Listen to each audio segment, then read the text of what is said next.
Joyeux anniversaire, joyeux anniversaire, joyeux anniversaire, Bosolo na politique. Joyeux anniversaire. Bon anniversaire, nos vœux le plus sincère, que ces quelques fleurs vous emportent le bonheur, que l'année entière vous soit douce et légère, et que l'on finisse, nous soyons tous réunis pour chanter en chœur bon anniversaire.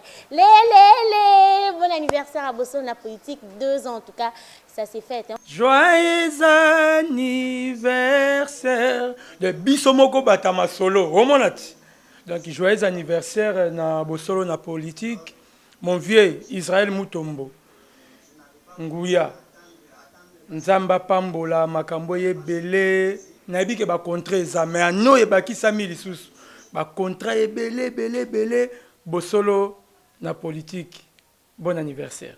Premièrement, je tiens d'abord à féliciter les présentateurs parce que Bosolo la politique, c'est la grande émission. Pour l'instant, nous devons quand même le dire, hein, c'est la plus grande émission en RDC. Et puis, et voilà, surtout moi, ce que j'aime, c'est son courage de faire venir tous les grands hommes politiques. En tout cas, c'est très bien, très bien. Mais moi, j'aimerais à ce qu'ils descendent encore beaucoup plus dans les fins fonds, dans tous les 4 coins de la RDC. C'est vrai qu'il se déplace, il va à Matadi, il va à Lubumbashi. Ça ne suffit pas parce que la RDC, c'est un grand pays. J'aurais bien voulu qu'il soit également à Goma, et aussi à Beni, parce qu'il y a vraiment de l'insécurité. Moi, j'aimerais vraiment qu'il fasse une descente à Beni, à Bounia, là où il y a vraiment de l'insécurité, pour nous faire vivre vraiment l'insécurité qui bat son plein de ces côtés-là du pays. On aimerait aussi qu'il fasse parler les habitants des Lituri, des Djougou, là où il y a vraiment des problèmes d'insécurité. Ça sera une très bonne chose. Mais sinon, on apprécie vraiment son travail. C'est une émission qui nous met vraiment parfum de toutes les actualités.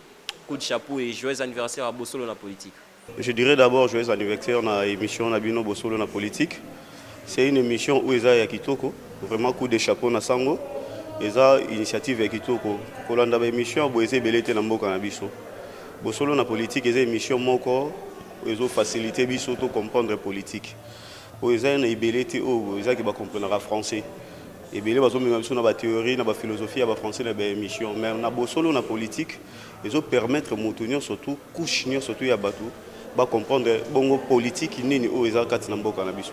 Donc à continuer à kende liboso en tout cas nzamba pambola eza ba initiative ya kitoko o azanango. Je crois qu'il y a un babilo mususu ya malamu na kati na ye. Donc abimisango lisusu po aider bateau et aider biso mboka poto kende liboso kati na politique na biso quoi. Poto comprendre la politique na biso ndenge ni évoluer pour avancer. Joyeux anniversaire émission Bosolo na politique.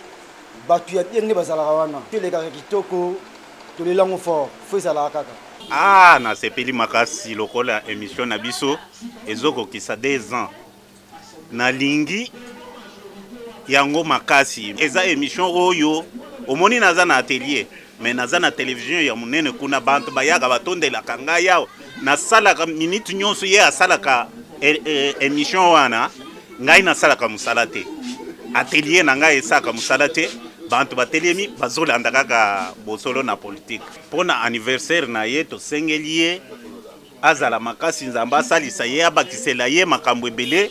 En tout cas naza fan club ya émission wana ya tongo ata soki kure kei na sombaka karibira na tie pena ke na tie groupe to landa Bosolo a to za pena plein monya télé awa to komisa on la stade soki to le Bosolo mo la pena ke note journée ce que vandaka o mo la pena ke note yango des émissions préférées biso to za la rapona kolanda émission to de bananga bikol amalo aju wezo mo Bosolo na politique aja to sangisha bikol mena animation yenda enquête du wenza tout nous souhaiter anniversaire mulenga babijo mubibeje kule di ba kuimpa jile di ba jimpa jile di ba jimpa ba émission wa Bosolo na politique kule di ba kuimpa aka totombole maboko. Merci beaucoup pour Mutuna. En tout cas, na sepeli pe motivé na mono parce que epesi biso mo ba koyeba mbebe to yeba kite durant ya ma presse la vérité ya boye na plateau. En tout cas, moi on na boso na politique. En tout cas, encourager ngo 2 ans avec sous koleka mi kolebele. On a souhaité émission boso na politique joyeux anniversaire et où mela ba que c'est sous bané belé en tout cas basala musala malamu. Biso na salon CY na Kitambo na rekwado to landa ngo pe na chaque jour tous attentifs et puis tous là ngo pour te biki balakisa biso o e bo mama na mboka na o e lakisa mana polele na o batu mususu émission so nga lakisa te bon ba bimisa ngo po ba bosolo na politique. Bon, toutefois, tu as monde te souhaiter un joyeux anniversaire. Pour la politique, tu tombes le sous elamu sous année sous elamu. Bah, musale ko bakseko ko barakande bosala musala na bino bien. Tout le monde a besoin d'un réalisateur bien, tout le monde a une question bien. Et ça, la rappelle biso bientôt, la rappelle fungola biso mémoire. Maye le pe fungola marana bino. Bino nde bolak sarabiso pena nzela ke Congo eza boye on te sipela en émission. Il y a beaucoup de politique. 2 ans. Oh, joyeux anniversaire Israël Mutombo. Nzambe abakiso susu bamvula ebele ya kosa musano ya boso na politique kitoko na mboka oyo. Joyeux anniversaire. Joyeux anniversaire. Joyeux anniversaire boso na politique. Joyeux anniversaire. Frère Israël, Nzamba pèse au courage. Kanga matoi, tu es biqué. Makambe koya par-ci par-là. Ndenge bakoloba oh kokoma député mais tu es biqué. Biso bata frère ba message à William Branham. Tu es biqué kozana kati ya politique té. Landela musala na tout droit. Nzamba ko songayo. Mais j'espère que bakombe koya par-ci par-là mais Nzamba ko épargne toujours. Ozana devoir moi makasi ya kosala. Ozana devoir moi makasi ya kosala pona nini. Tokoluka tolanda bakuluto ba leka liboso mais il faut que ça la peine idée nanu ya yomoko quelque part en dehors na batu mususu. Bosolo na politique. Okay. Nakoyemba pona souhaiter joyeux anniversaire mbotama ela musango mokonzi bosolo na politique. Bla pi bla keneje bla pi bla keneje n'avait pas le sang de l'agneau je serai bla pi bla keneje joyeux anniversaire joyeux anniversaire joyeux anniversaire, joyeux anniversaire, dile di bois dile, dile di bois dile, dile di bois dile, dile di bois dile, joyeux anniversaire bosolo na politique, abana kitambo maboko. Émission ya bosolo na politique et pesi biso makambo ebele to baka archive ebele na mboka na biso po to découvrir makambo to yeba te à partir ya buso na politique et pas sango mokonzi. Pona nga nazo souhaiter buso na politique joyeux anniversaire na ko yembela ngo pe pona ko pesa bango nyonso bilengi banini. Joyeux anniversaire. Joyeux anniversaire. Joyeux anniversaire sango mokonzi. Joyeux anniversaire. En tout cas, nous na politique kende liboso na sepeli makasi. En tout cas, toto melanga ka mikolo ebele pona ba vérité to découvrir sima na bango. Joyeux anniversaire na bosolo na politique. Félicitations na musala ozo sala chaque jour bozo informer boso to va édifier la émission wana. Nzamba pambola bino Israël Mutombo kende liboso. Courage na nyonso ozo sala. Merci beaucoup. C'est une bonne initiative pour mon amboka ndeko Israël Mutombo que je connaissais depuis Pékin. On ne pourrait que lui souhaiter bon vent. Je salue cette initiative parce que c'est quelqu'un qui vient contribuer na kolongola ndamba ya chômage, surtout nous qui sommes dans les médias. Tous en a baté bilé oyoye azo encadré na kati ya bosolo na politique, notamment vous les reporters. Je crois bien que vous vous retrouvez. Vraiment, c'est une bonne affaire. Joyeux anniversaire. Nous lui souhaitons vraiment bon vent à Kene Liboso, à Koba. À venir, ça vraiment il y a beau solo pe. Lokola elokango babingango pe beau solo. Vraiment, na pesi mbote, na pesi pendeko Joël Nzapungwa za pour na pe mbote. Au fait, nous souhaité vraiment joyeux anniversaire et belé na émission ya Bosolo na politique. Ou est ko booster moi makambo e belé na lolenge politique na biso e tambolaka. Et bimisi pe moi flou hein o batuming ba ko comprendre été et doit comprendre à travers émission Bosolo na politique. Na souhaité vraiment joyeux anniversaire et belé concepteur nango a Kende Liboso pe ba collaborateur na e sungaye lisusu koleka na ba idée ya malamu baza mingi ba flatteur te hein ba pese ba idée oyo ko pesa Bosolo na politique vont lisusu ya malonga pona ko la population ndenge moka lobaka yango. Et équipe de sopé ba travailler kanaye na souhaité bon on so ba joyeux anniversaire parce que musala ya presse ezalaka musala ya mutu moko te ya eza musala ya bato ebele yango ne sala ka force ya résultat ya malamu donc ba anniversaire 2 ans oyo ezala 2 ans moko ya bonheur ya paix na bike makambo ezalaka ebele amona yango te a persévérer kaka pe akolonga.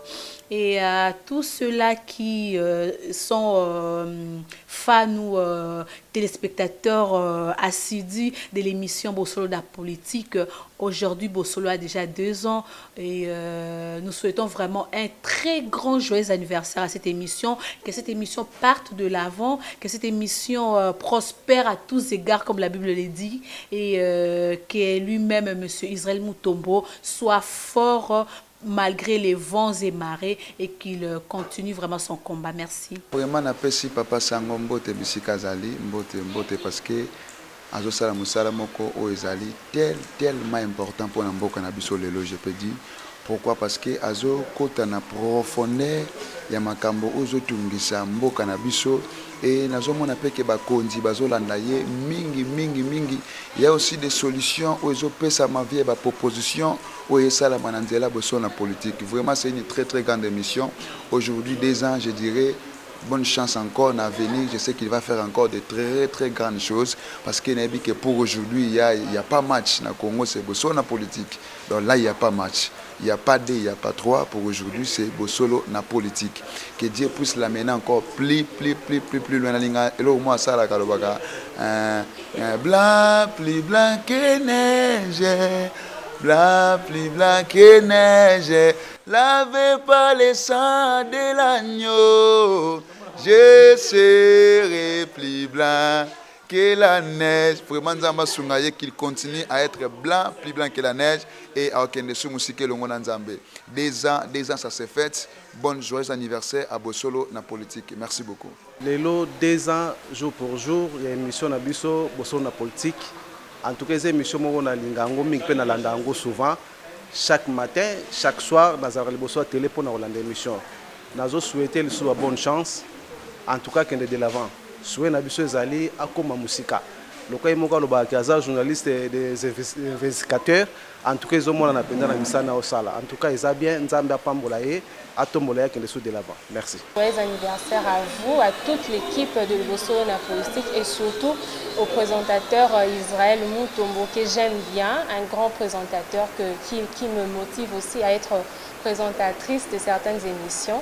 En tout cas, je vous souhaite juste un bon travail, aller encore plus loin et surtout ne vous arrêtez pas seulement avec la politique de la RDC, allez encore plus loin pour parler de la politique internationale. 2 ans de Bosolo na politique,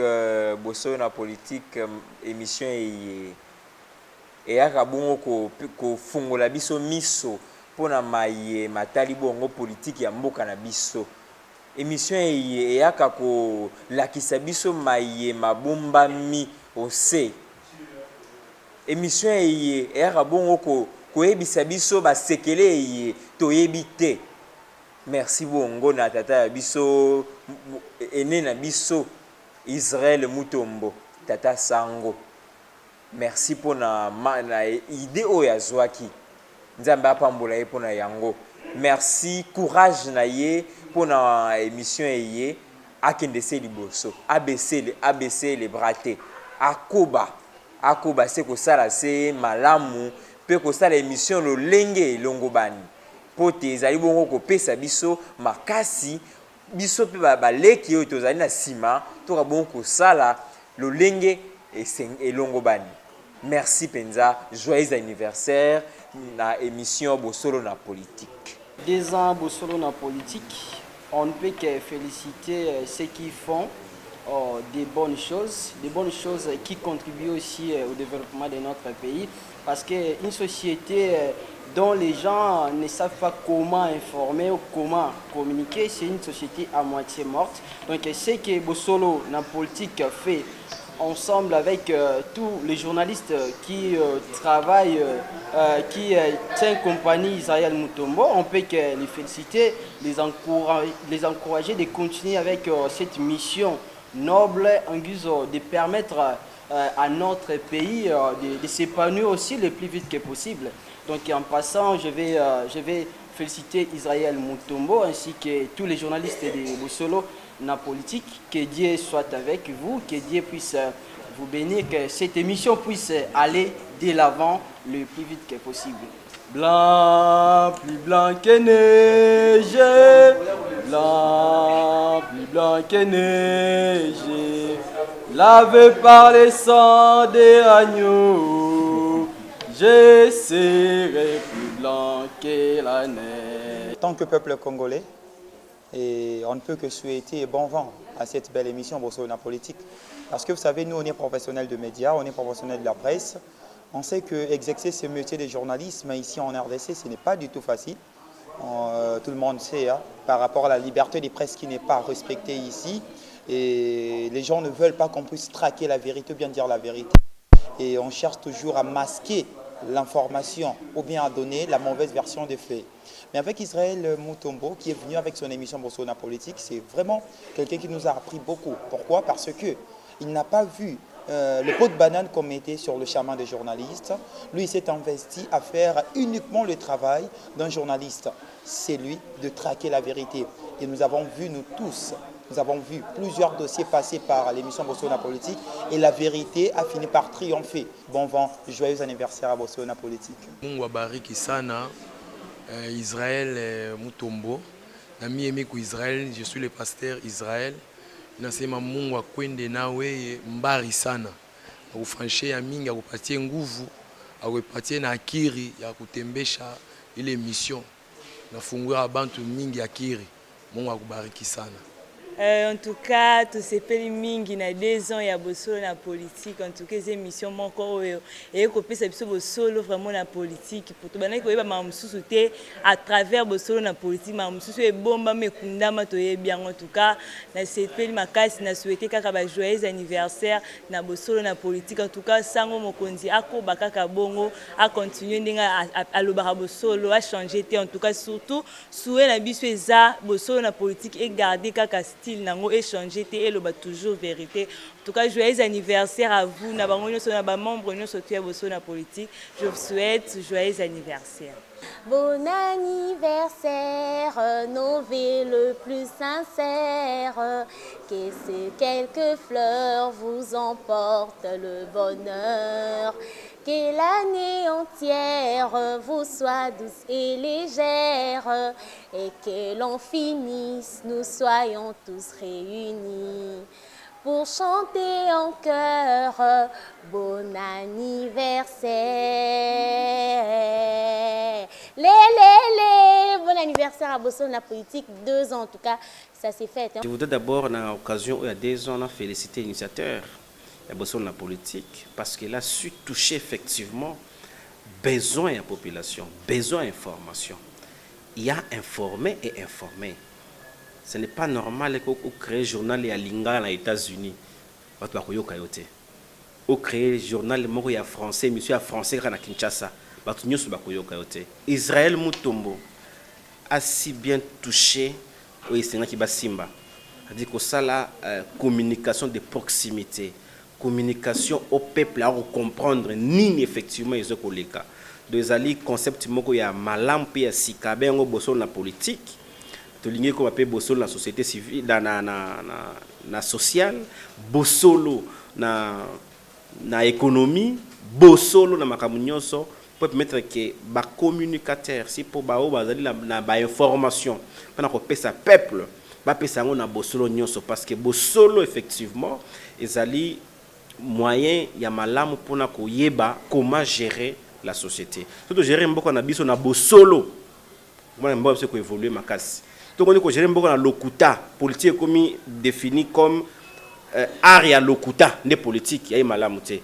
Donc bosolo Israël Mutombo a pesi occasion na population ayora bosolo ayoka vérité. Joyeux anniversaire, j'espère que année zakoya et qu'on peu plus malam mingi koleka ba année oti koleka plein succès to dit dans lobby chaîne officielle ya bosolo na politique et puis de que batu balanda kabino chaque jour et chaque minute pour que makambia solo ibmana bosolo pour que mboko koma ya mboko ya solo pe na bosolo nyonso.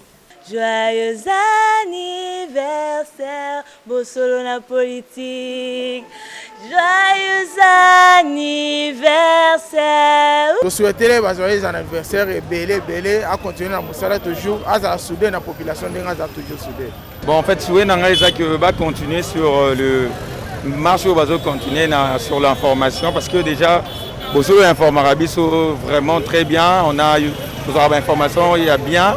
Fiable aussi. Alors, pour nous, on a professionnaliser sur l'information à Bango et éviter un peu d'adéquat parce qu'à un certain moment, on a entendu des adéquats, des problèmes. On a préféré personnaliser sur l'information. Bodama et l'amour, Bodama et l'amour, Bodama et l'amour, Papa Sango. Joyeux anniversaire. Émission Ezali Malamu, présentateur émission vraiment Aza un homme droit, Aza vraiment la tendance t. Place Eza noir à Goloba noir, place Eza rouge à Goloba rouge. Eza te que ceux qui Eza noir à Goloba Eza rouge non pas pour satisfaire. Ba mususu ndenge to ba journaliste mingi ya lelo.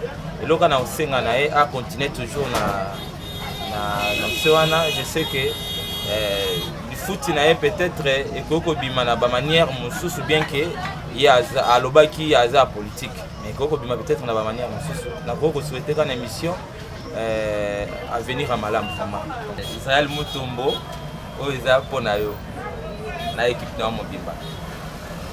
Joyeux anniversaire, joyeux anniversaire, joyeux anniversaire, Bosolo. Joyeux anniversaire. Na lela émission na fa. Omoni Israël aumela yeko fongola biso makambu mususu oyebata mapena na sama bele. Zo fongola pena bimisi muntu polele muntu alobi vérité aumela. Eloko nga na osenga azo déranger trop. Azo déranger makasi. Banguna baze belé na yebi ke bazo bundisa e muke bakangi émission. Oji Cezani batika e libre asala musana ya les ndenge matinyo so ba sala. Souhaiter nos joyeux anniversaire et Nzambe apesa bango grâce na intelligence ya ko prendre bao baza nanu na vie ya mabe bazonga na vie ya malamu. Na souhaiter bango nyoso joyeux anniversaire. Nzambe ya pambola ba oya ye atie bango po ba guider biso na lie moko droiture po tolanda nzela ya Kristo. To souhaiter vraiment joyeux anniversaire et umila bazala kaka nzamba batela papa sango na équipe na nyonso pona bazala wana bafungolaka biso toujours mémoire biso ba mota. To souhaiter vraiment joyeux anniversaire chaîne wana ekende liboso e umela na boso na politique. Na pesi papa Israël Mutombo joyeux anniversaire na landaka ba émission na mingi na sepelaka na makasi mais souhait na ngala ko souhaiter un jour abengela biso sénateur ya vie aleka na bosolo na politique aloba makambu et sepelisa pe bana mboka. Mais sango nga na osengo kaka eloko moko sango yambela pe biso sénateur à vie Joseph Kabila, les raïs, yamba na plateau sango, bombardé papa Kabila aya aloba penza toyoka ye aloba sango yango wana kaka. Joyeux anniversaire vraiment de la émission na open dans chaque jour chaque jour faut tolanda on est obligé donc tolanda émission chaque jour. En tout cas félicitations à ça vraiment. En tout cas ils ont éduqué biso pe ba musu to yeba politique té maré to yeba politique té mais de fait que nous aux sensibiliser surtout comment yeba pe moi muke na ma politique. En tout cas merci vraiment pour la parole. Nous avons encouragé sango pe émissionner mobimba. En tout cas ils ont suivi partout. En tout cas tous les informations belé na émission par rapport aux deux tous à liboso et na bato bazali ko apprécier autant TV comment kolanda suite ya émission pour ils ont na lingala donc ils ont bien suivi sur Hollande on venga opposer ba question nous sommes là que donc et mutu bien sera satisfait que oui na uti ko landa émission au moins pe na ba coin ba venir bazo tonda tam dans la rôle de café les mayoka qu'est-ce qui se passe ici. En tout cas joyeux anniversaire d'abord continuer mission no bongo mutabangi sauter quoi.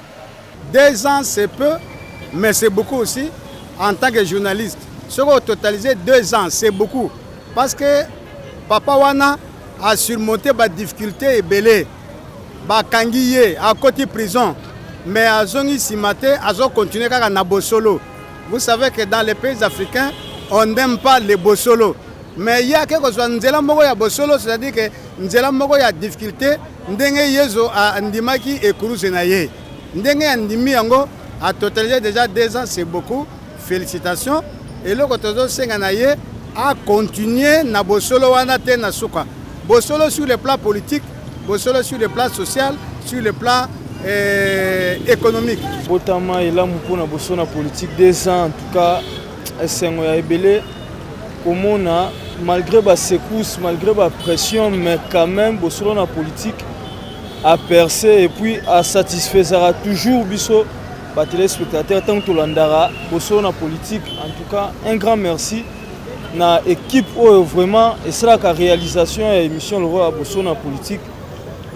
Joyeux anniversaire bozo vraiment temps à CP là et puis bozo temps il y a que se défouler pour vous avoir très chargé pour na CP ça biso na banda donc bozo avez temps bino moko CP là pour na 2 ans na bino bosso na politique. Joyeux anniversaire, Bosolo na politique.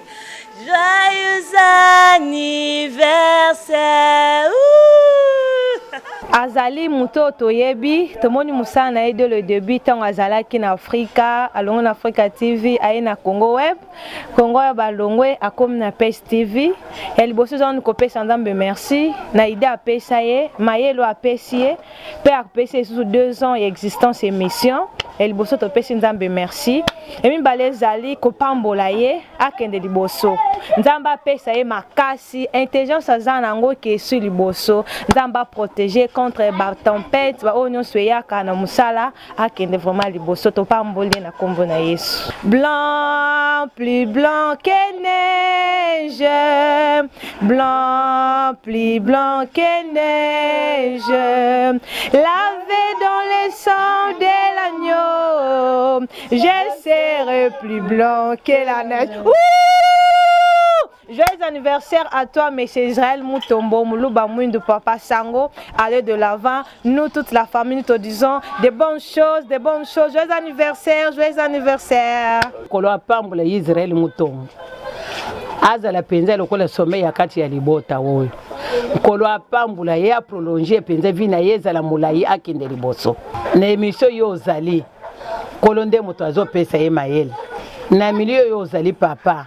Moto nyonso atambola otali liboso otali sim ozala kaka na bukebi ndeni nozali kovanda kobanga mokili otali sikene nozali kotambola otali we yakoko zala ennemi na yo no yakoko zala moto na yo moteme na yo moko ebisa yo plus blanc que la neige yo zala kaka mwindo otambola kaka na pole nkolo wana ya Branham asalela yo Branham wana ya baruti kasongo kiki ne biso tokotika mokili ayeba kopambula kaka libota na yona misala na yo bosa politique ya kisike moto nyonso akoloba loba verité na ye akosela moninga makambo te tosepelaka mingi na bainvité na ye ndenge balobaka mpe mokili mobimba balandaka ye me tofelisitaka ye mingi musala na ye kendeka liboso aza na rankine na baninga mosusu te musa etambola ezobota mbuma na nde tozomona partout tozoyemba kaka ye nzembo na ye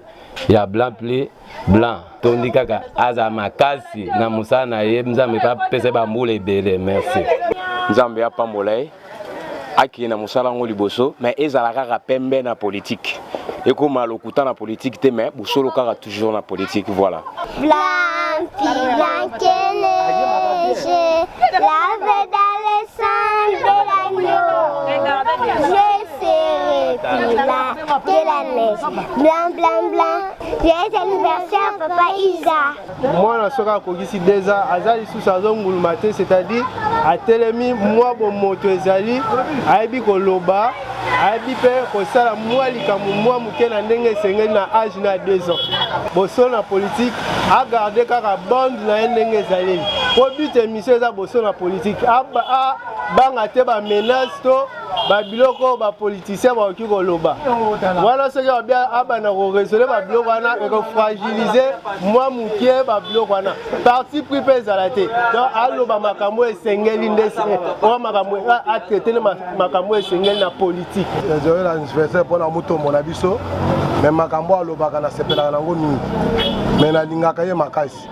Amatisana no bosolo la politique alandela makambo nyonso na ndenga balandelaka akosate akota na makambo mabete akenda na makambo nyonso tout droit na mituno batuna kapesa réponse na mutuno ezolanda normal to sepeli na mutombo ata na ndenga wana amata likolo apesi na nzambe merci o abateli tsako si déjà na musala na ya continue toujours ko bateli apesi susu bo pema susu ya ebele pe na mayele susu ebele na musala zali ko sale ke toujours liboso en tout cas na souhaiter penza ba bon anniversaire na des années ya kokisi eloko na senga ye kaka asinga kana ba invité zo yamba na plateau balo na biso vérité o za penza vérité ya solo parce que za solo na politique ya ngonde zo sala biso poto ba vérité oyo ezoleka na mboka na biso. En tout cas na souhaiter bon anniversaire en tout cas akende liboso nzambe apambola ya mingi. Vraiment joyeux anniversaire, tous mes vœux le meilleur. Salaka sango ba pirate yake belé mais ayeko confirmer que yende azabna original et puis to landaka ye to sepela l'émission na ye émission na yo eza émission fa bana kini balingaka ngona Congo mobimba loko na lingana loba mwa moke vraiment nazana content na pona mona bino parce que tant oleka na mwa etando moke boko na koloba ezali pona ko éclairer pe opinion mosusu o dérangeaka biso mais ngamo kona vraiment nazaka na esengo makasi pona mona ke boso na politique ezali parce que balobi ke soki solo ezali te mabe ezalata mais tobi ke solo eza lumière tolingi vraiment que lumière wana ya bosolo emonisama na mutu nyonso parce que biso tona posa tozala éclairer na bosolo même na côté ya politique même na domaine social même na makambo nyonso tona posa tozala éclairer tala quand même ndako ndenge ezaka so eza molili bato azaka bien te mais so une fois lumière ekoti mutu nyonso asepa na lumière yango leloko biso toluka ke bapoliticien na biso bakonzi na biso bato nyonso bazala éclairé na bopinion nyonso akende ka liboso nzamba apesa elongoni avema ke liboso parce que mutu asala mosala malamu bakolia bapo ya mutu te biso ozana so osala mosala malamu tobetelo maboko nasepeli ndenge bino boye lisusu nakosouhaite ndeko Isa ba joyeux anniversaire ebele nakosouhaite émission oyo biso tu bakinois totiaka misu ba joyeux anniversaire ebele toza vraiment na esengo na 2 ans oyo tosali en tout cas esengo na biso ezali po toye kolakisa bosolo vérité na kati ya politique quinoise non seulement Congo toyebi ke eza ya Congo mobimba mais toyebi nanu quinoise parce que biso bakinois na ba réseaux sociaux na télévision tozwaka temps ya kotala ye esali ke toyeba bapoliticien oyo toyebaki te grâce ya bosolo na politique mingi ya kolobeza te. Bon anniversaire, continuité à malamu, makamba malamu ezala ebele. mpo nazali moko bafani nalandaka bosolo na politike lokola naza kolanda bosolo na politike nazomona émergence na ye eza malamu makasi mpe aza kokende précisément na au-delà na oyo aza kokanisa uta na travail azali kosala na katikati ya mboka Congo na bosolo na politiki tobisepela mingi kolanda émission na bino parce que bolobaka vérité bolobaka bosolo parce que mboka na biso ekende liboso lokuta tolingi lisusu te oloba vraiment eza te joyeux anniversaire ka ebele ya trop babonne fête na bino nyonso. Bon napesi baencouragement makasi dans na bakambi nyonso ya bosolo émission bosolo en tout cas bosala mosala malamu par rapport émission mosusu tomona bato balekaka na bate basalaka bémission abengisi baparti différent bazoloba boye komi na bata moko boye non bakata longola tika boye mais na bosolo tolandaka vraiment oyo alobi makambo na ye oyo mpe alobi koto soki ke position oyo eza ya alobi makambo mabe koto bacontredire yango mpe batalisi na bosolo biso baspectateur mpe tozalaka na ndako tozocomprendre ke non place nini mabe ezali place nini bosolo ezali place nini bolamu ezali lokuta ezali donc émission bosolo vraiment en tout cas vraiment nzambe abakisa bino lisusu mayele ya makasi bocontinue bokende liboso vraiment en tout cas félicitations ndenge aussi des ans vraiment nasepeli lisusu natoni na bino na mama ezalaka mingi oyo ezangaki ebakisama lisusu po talaka bajoyeux anniversaire na ye aumela penda akende penda batravail pende koma penda makasi mpo biso tolanda yango trop mpo nga alanda yango chaque jour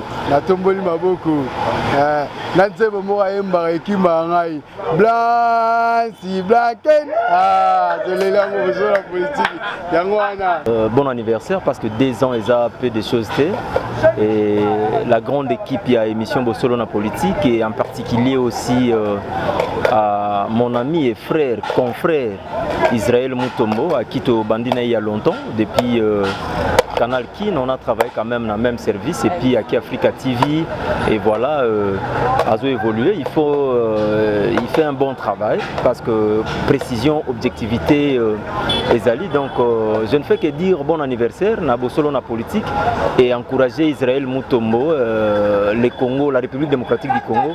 Azan a besoin naïe pour na musala ya kopanza sangwa malam. Sois prudent Israël. Sois prudent pour yebi la réalité mboka na biso za makambo belé comme on avait toujours l'habitude ko solo là Israël. Tu pensais toujours aux alandenge tous mais il faut beaucoup plus ya mo ekenge ndenge redi amisa yemba et kenge lutanzela nyo yebi kan des alra mon frère. Zo réveiller biso ba jeune ka conscience que tu bara développement mboka ndenge zo kindela mama politique ndenge zo kindela ba ope ba yebarité ba zo comprendre que pour eza bosolo mo zo biso mala langage na biso donc ndenge zo ba langage na biso zo faire comprendre na mutunyo surtout donc ngapi na sepela pe ndenge na rappel bosolo na politique. Joyeux anniversaire na bosolo na politique donc ba merveille à la Oumela na yo donc il m'a bien ka ezala na partie na bino donc et ça biso bien magasi. Joyeux anniversaire Bosolo na politique. Joyeux anniversaire. Joyeux anniversaire. Joyeux anniversaire. Joyeux anniversaire Bosolo na politique. Joyeux anniversaire.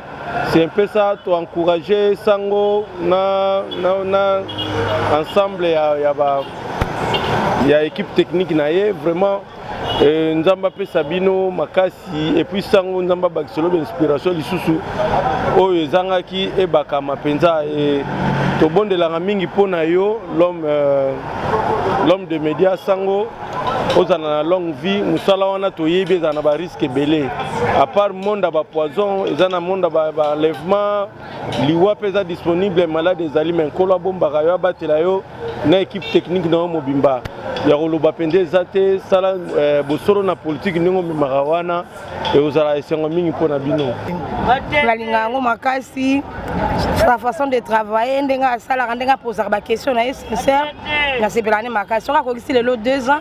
En tout cas, on a souhaité un bon anniversaire. Nzamba bakisele su ya mingi ya continuer musala ndenga salaga na maele nyonso na bosembo nyonso. Joyeux anniversaire. Ah, on a une émission na préférée.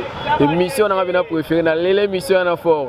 Na l'émission na fort. On a le mettre en portugais que parabes pravosé. Donc eza émission moko oh ils ont sara biso mo na nzela. Biso misu to la sur da kata politique mais surtout là na boso ya politique.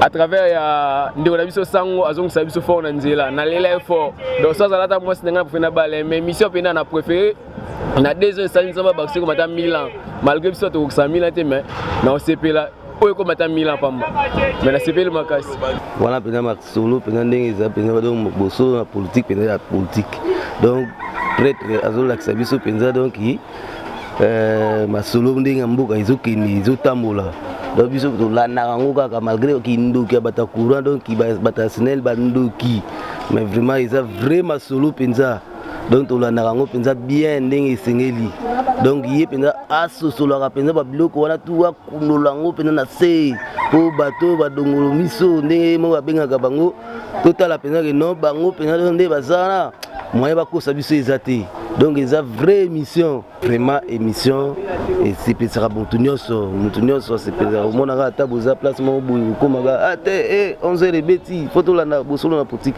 okoti palais obolandaka émission wana bozwa bainformation mboka bosolo na politique d'abord nazwaka baconnaissance mosusu oyo nazwana na classe te et puis bafaçon oyo bango basolelaka erandrangaka plus mature na ba débat na bango pe nazwaka moi implice moko ebakisaka ngai na ba vérité pe balobaka ebakisaka biso na par rapport à actualité ya mboka kozwaka moi connaissance moko oyo eza suffisante esengo ezake bacontinue bakoba lisusu émission kene musika donc bazwaka bacatégorie nyonso ya ba âge nyonso tout bazwaka basalaka émission badébat et c'est la biso bien. Dans la politique, on a 2 ans, tout le monde a découvert le peuple congolais dans la situation qui est au Batama. Il est rebelle, il est au Batama, il faut comprendre les politiques en Bogate. Mais la bosolo politique, il est au Kundola. Quand il est au Batama pour la politique, pour le peuple congolais à comprendre. Il y a une évolution à Congo au marché. Parce que les Alagis, moi, le peuple congolais, ni politiciens, ça les Alagis. Non, dans le solo politique, vraiment on a fait pour moi, d'abord, on a parce que tout se parle là-dedans. Donc par rapport à la politique, vraiment sans crainte, sans problème et on se retrouvera vraiment mingi à comprendre qu'est-ce qui se passe dans la politique, ce qui ne va pas ou ce qui va aussi dans la politique. Donc, on comprend vraiment comme aussi j'aime plus la politique. Na lingara mingi ko se baser na côté la mingi boso na politique parce que na mona pe biloko bien kuna na kati yango vraiment et permettre ngai na yango vraiment sala ngai na sepela mingi côté la en tout cas na CP bango na encourager bango vraiment l'émission na bango c'est penser biso ba ko bakaka toujours na sala vraiment ils ont vraiment la vérité donc ils ont émission vérité en face na CP la bango na encourager bango la souhaiter bango bon anniversaire na CP vraiment la msala bango baza vraiment la polele la politique bango bangi pena makambo cash bango ba bimisa o bango ba sala nkuku to mona ngo ba na tout cas la CP bango la CP li vraiment la msala bango ba ko ba na lo ba vérité o biso ye bagate ba e bomba na bango ba la ki ba expliquer biso ngo en public to comprendre que mutu boende aza mabe bango politique e bomba bango mais vérité e bomba raté ba sangwa lo bango pour to comprendre yo ye ba kite o ko na confusion mais e Rolandie mission na yo comprendre que non mutu wana penda na bande ko kotela azande mutu mabe yende mobomi mboka alors vraiment na CP une émission na mama makasi émission ya lingala vraiment ezalaki suivi te bon il y a battement bande ko sala ngo endeti maya ko bomba bo mais bo solo na politique vraiment yé ko révolutionner même mission ya lingala donc tout est devenu clair. Donc je me dis mutu ya lingala mais autorité minene bazoya bazolo balingala et bi makambo bande kolekela batu et comme clair donc vraiment y na impact na ngoma batu bamoni ke émission lingala pe comme un impact à travers bosolo na politique. Papa Israël Mutombo na se plano makasi. Eza vraiment moi na yo na pasa kutu mingi na ba image mususu pour reflérer au kaka vraiment ça la nga bien na sepela na initiative aux na idée aux aranango blanc plus blanc que la neige car ndingo lobaka na sepeli vraiment mpona yo nazomona te ya kolongola kutu nazomona te mpona yo nazomona nde kutu ne ya kobakisa na part na nga papa na kosenga il faut vraiment na émission na koyambaka mpe vraiment bapremière ministre ya bamboka oyo fo balobaka nini ezomarche te nini empêchaka bango basala bolamu te telema na bango toujours na langue na biso mpo bafrançais na bango wana bagg wana bakesala ngo na baémission babombanaka bavérité wana epa no toujours lingala bavoele biso kaka bavérité.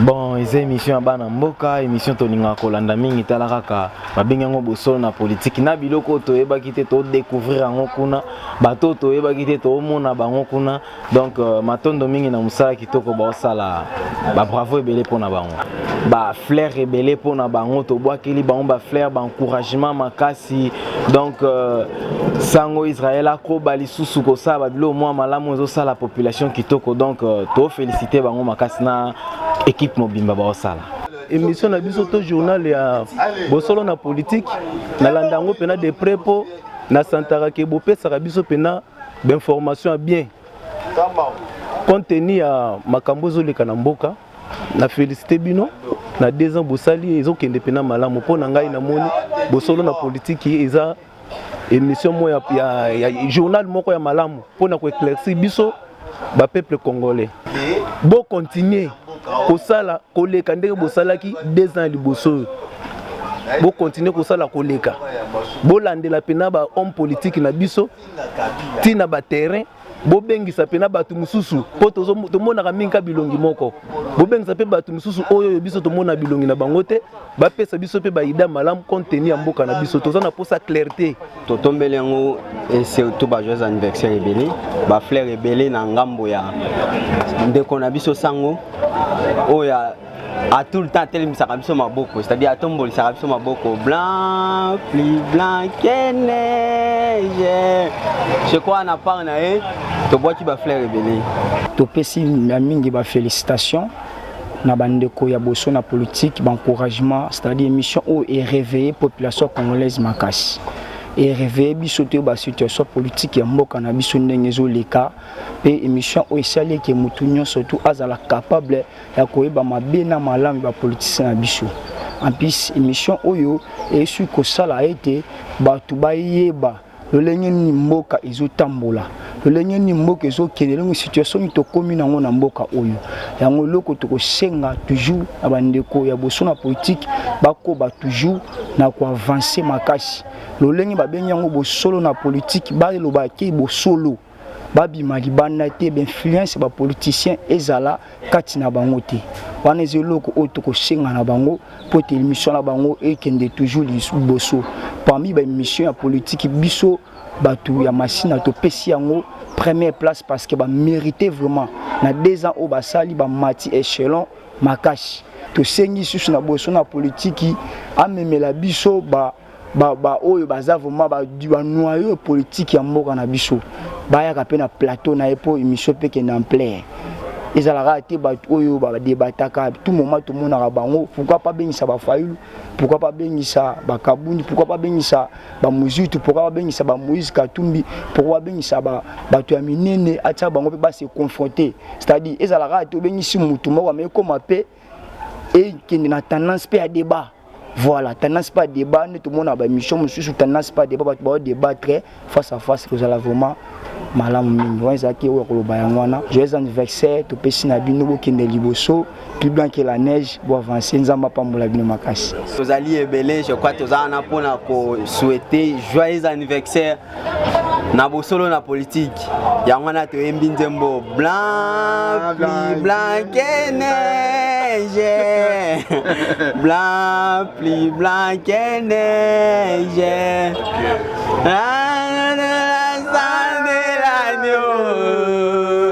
Je sais plus blanc que la neige. Joyeux anniversaire, joyeux anniversaire, joyeux anniversaire, Bosolo na politique. Joyeux anniversaire. Bon anniversaire, nos vœux le plus sincère, que ces quelques fleurs vous emportent le bonheur, que l'année entière vous soit douce et légère, et que l'on finisse, nous soyons tous réunis pour chanter en chœur bon anniversaire. Bon anniversaire à Bossolo na politique, 2 ans en tout cas, ça s'est fait. Hein. Tout le monde souhaitait anniversaire Moulenga, Babidjou Bébédje.